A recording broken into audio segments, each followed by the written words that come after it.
Hi friends, welcome to my channel. ప్రాణాపాయ స్థితిలో ఉన్న కావ్య రుద్రాని విషయంలో ఊహించని నిర్ణయం తీసుకున్న అపర్ణ అసలు ఇదంతా ఎలా జరగబోతుందనేది ఈ వీడియోలో తెలుసుకుందాం. అప్పు కళ్యాణ్ని కాపాడి ఇంటికి తీసుకొచ్చే వరకు ఇంట్లో ఉండమని రాజు కావ్య అయితే చెప్తారు. అప్పుడే ఇక ధాన్యలక్ష్మి దానికి కూడా వాళ్ళని అపార్థం చేసుకుంటుంది. ఇంట్లో ఉంటే మీరు చేసే పనులు అందరికీ తెలిసిపోతాయని బయటికి వెళ్ళిపోతామంటున్నారా? మీరు ఎక్కడికి కూడా వెళ్ళడానికి వీల్లేదు, ఇక్కడే ఉండండి అని అంటూ ఉంటుంది ధాన్యలక్ష్మి. మీకు నేను 2 రోజులు టైం ఇస్తున్నాను. నా కొడుకు కోడలు నా కళ్ళ ముందు ఉండాలి. మరో 4 రోజుల్లో అప్పుకి డెలివరీ. ఇప్పుడు కనుక మీరు అప్పుని కాపాడకపోతే అప్పుడు చెప్తాం మీ సంగతి అని అంటూ ఉంటుంది. ఇక ఆ మాట విని అప్పుడే ఇక రాజు కావ్య ఇద్దరు ఆలోచనలో పడతాడు. ఇక ఆలోచనలో పడి అసలు వాళ్ళిద్దరిని ఎవరు కిడ్నాప్ చేస్తుంటారు అని అనుకుంటూ ఉంటాడు. రాజు అయితే అదే నాకు అర్థం కావడం లేదండి, ఎవరు కిడ్నాప్ చేశారో తెలియడం లేదు అని అనుకుంటూ ఉండగా ఇంతలో అప్పు ఫ్రెండ్ అయిన ఇన్స్పెక్టర్ అయితే రాజుకి ఫోన్ చేస్తాడు. రాజుకి ఫోన్ చేసి అంటూ ఉంటాడు, సార్ మీ మరదలు అప్పు గారు కానీ మీ తమ్ముడు కళ్యాణ్ కానీ ఫోన్ లిఫ్ట్ చేయడం లేదేంటి? వాళ్ళతో నేను ఒక ఇంపార్టెంట్ విషయం మాట్లాడాలి సార్ అని అంటూ ఉంటే, ఏంటి ఏమైంది, ఏంటా ఇంపార్టెంట్ విషయం?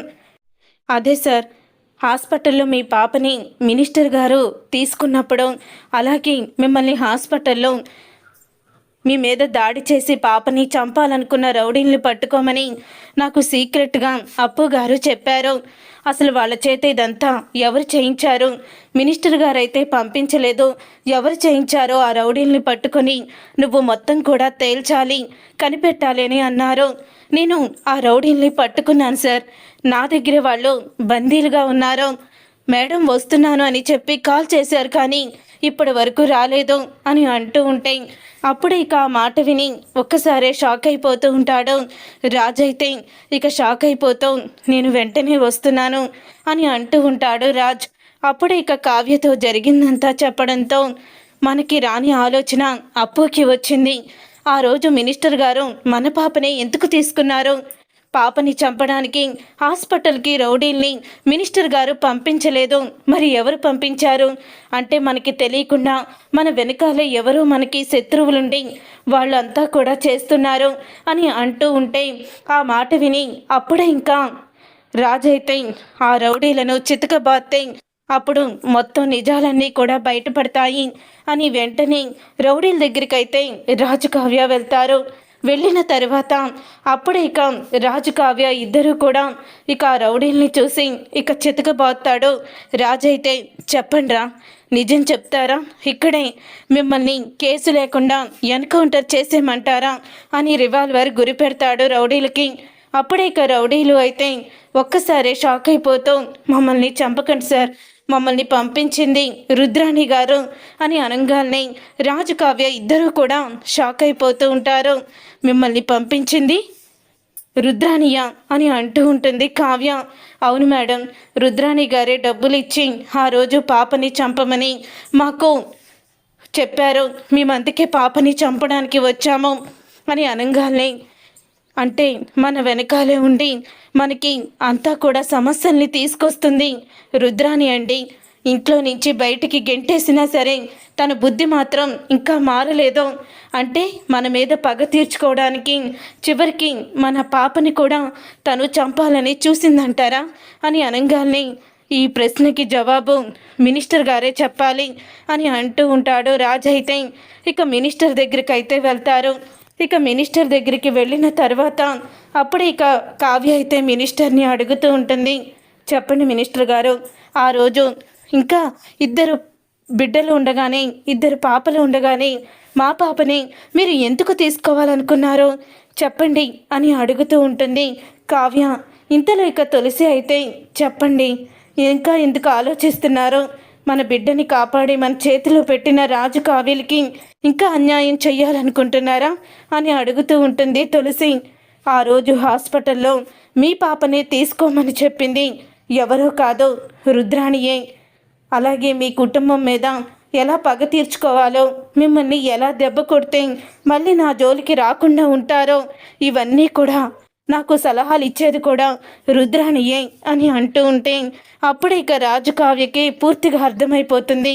ఇంతలో తులసి అయితే అంటూ ఉంటుంది, అంటే మీరు ఆ రుద్రాణితో ప్రతిరోజు అలా క్లోజ్గా మాట్లాడేది తను ఆ రోజు పాపని తనే తీసుకోమని చెప్పడంతోనా?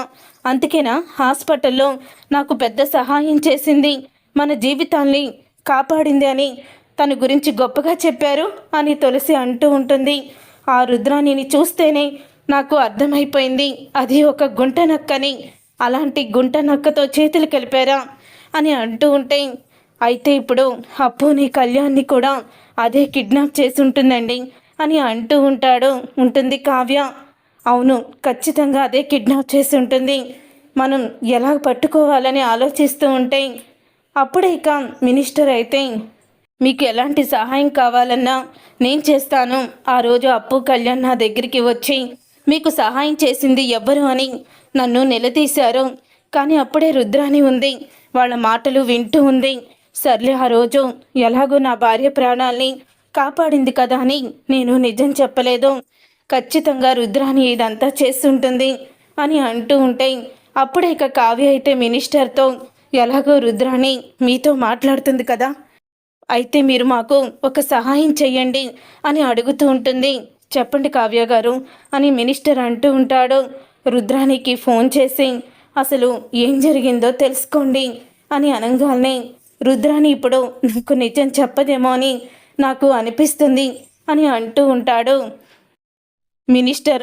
తరువాత అప్పుడే ఇక రాజు అయితే, అలా కాదు, నేను చెప్పినట్టు చేద్దాము అని అనగానే అప్పు కళ్యాణ్ ఇద్దరూ కూడా ఇంటికి వచ్చేశారు, దొరికేశారు. ఇంటికి తీసుకొస్తున్నామని రుద్రానికి తెలిసేలా చెయ్యాలి అని అంటూ ఉంటే, రుద్రానికి ఎలా తెలుస్తుంది? మన ఇంట్లో తెలిస్తే ఖచ్చితంగా తెలుస్తుంది అని ఇంటికి వెళ్ళి అప్పు కళ్యాణ్ దొరికారు. ఇక మనకి టెన్షన్ లేదు, వాళ్ళిద్దరిని వాళ్ళ పోలీస్ ఆఫీసరు తీసుకొస్తున్నాడు అని అంటూ ఉంటారు. అది విని వెంటనే రేఖ అయితే వెళ్ళి రుద్రానికి ఫోన్ చేస్తుంది. మమ్మీ, అప్పు కళ్యాణ్ దొరికేశారంట, అంటే ఆ రౌడీలు దొరికేసినట్టున్నారు అని చెప్పడంతో ఇక రుద్రాణి షాక్ అయిపోతూ ఉంటుంది. సరైన సమయానికి రౌడీలు ఫోన్లు కూడా పనిచేయవు. ఇక దాంతో రుద్రాణి అయితే ఇక బయలుదేరుతుంది. ఇక రుద్రాణి బయలుదేరుతూ ఉంటే రుద్రాణి వెనకాలే మినిస్టర్ మనుషులైతే ఫాలో అవుతారు. అప్పుడే ఇక రాజు కావ్య కూడా అక్కడి నుంచి ఇక బయటికి వెళ్ళిపోతారు. ఇంట్లో ఎవ్వరికీ కూడా చెప్పకుండా మొత్తానికి అప్పు ఉన్న ప్లేస్కి అయితే వెళ్తారు. కళ్యాణ్ ఉన్న ప్లేస్కి వెళ్ళిన తర్వాత ఇక రౌడీలతో ఫైట్ చేస్తుండగా ఇంతలో ఒక రౌడీ అయితే అప్పుని కత్తితో పొడవబోతుండగా కావ్య అయితే అడ్డుపడుతుంది. ఆ కత్తిపోటు కాస్త కావ్యకి గుచ్చుకోవడంతో ఒకేసారి కావ్య కుప్పకూలిపోతుంది. ఇక దాంతో ఇక రౌడీల్ని చితకబాది రాజు కావ్యని హాస్పిటల్కి అయితే తీసుకువెళ్తాడు. రుద్రాని ఇదంతా కూడా చాటుగా చూసి షాక్ అయిపోతూ తను పారిపోతుంది. తర్వాత హాస్పిటల్లో ప్రాణాపాయ స్థితిలో కావ్య ఉంటుంది. కావ్యని చూసి నిజం తెలుసుకున్న ధాన్యలక్ష్మి బాగా కుమిలిపోతూ ఉంటుంది. ఏంటి ధాన్యలక్ష్మి, చెప్పావు కదా ఆస్తి కోసం నా కొడుకు కోడలు నీ కొడుకు కోడల్ని చంపాలని చూస్తున్నారని, అసలు అంత మానవత్వం లేకుండా ఎలా మాట్లాడగలిగావు? రాజుని కావ్యని ఎప్పటి నుంచో చూస్తున్నావు, వాళ్ళ గురించి నువ్వు ఇంతేనా అర్థం చేసుకుంది? రుద్రాని లాంటి దాని మాటలు మాత్రం బాగా విని ఇప్పుడు నా కొడుకు కోడల్ని ఇంత ఇబ్బంది పెట్టి ఈరోజు నా కోడలు ఈ పరిస్థితిలో ఉండేలా చేశావు అని అంటూ ఇక ధాన్యలక్ష్మిని అడుగుతూ ఉంటే, అసలు మన ఇంట్లో సమస్యలన్నిటికీ కారణం రుద్రానియేనమ్మా అని అంటూ ఉంటాడు రాజ్. జరిగిందంతా చెప్పడంతో అప్పుడే ఇక అపర్ణ అయితే మన ఇంట్లో గొడవలన్నిటికీ కారణం రుద్రానియే, ఎప్పటి నుంచో మన ఇంటికి సమస్య కూర్చుంది. ఈ రుద్రానికి ఎలాగైనా బుద్ధి చెప్పాలని ఇంక ఎవరికీ చెప్పకుండా రివాల్వర్ తీసుకొని రుద్రాని దగ్గరికి అయితే వెళ్తుంది.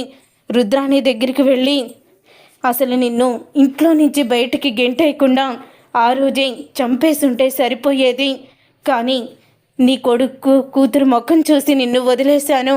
నువ్వు బయటికి వచ్చాక చేసిన తప్పు కూడా పశ్చాత్తాపడకుండా ఇంకా నా కుటుంబం మీద, ముఖ్యంగా నా కొడుకు కోడల మీద పగ తీర్చుకోవాలని చూసావు. ఇక నీలాంటి దాన్ని నేను ఎప్పటికీ కూడా వదిలిపెట్టను. ఇక నిన్ను ఈ రోజుతో మా ఇంటికి పట్టిన నీలాంటి దరిద్రాన్ని నేను వదిలిస్తాను అని రివాల్వర్ అయితే కాల్చుతుంది. చూసారుగా ఫ్రెండ్స్, నిజంగానే అపర్ణ రుద్రాణిని షూట్ చేస్తుందా? అసలు ఏం జరగబోతుందనేది రాబోయే కథలో తెలుసుకుందాం. ఈ వీడియో మీకు నచ్చితే తప్పకుండా లైక్ చేసి ఈ ఛానల్ని సబ్స్క్రైబ్ చేసుకొని పక్కనే ఉన్న గంట సింబల్పై ఆలని క్లిక్ చేయండి. అప్పుడే మేము పెట్టే ప్రతి వీడియో మీరు మిస్ కాకుండా చూసేవచ్చు.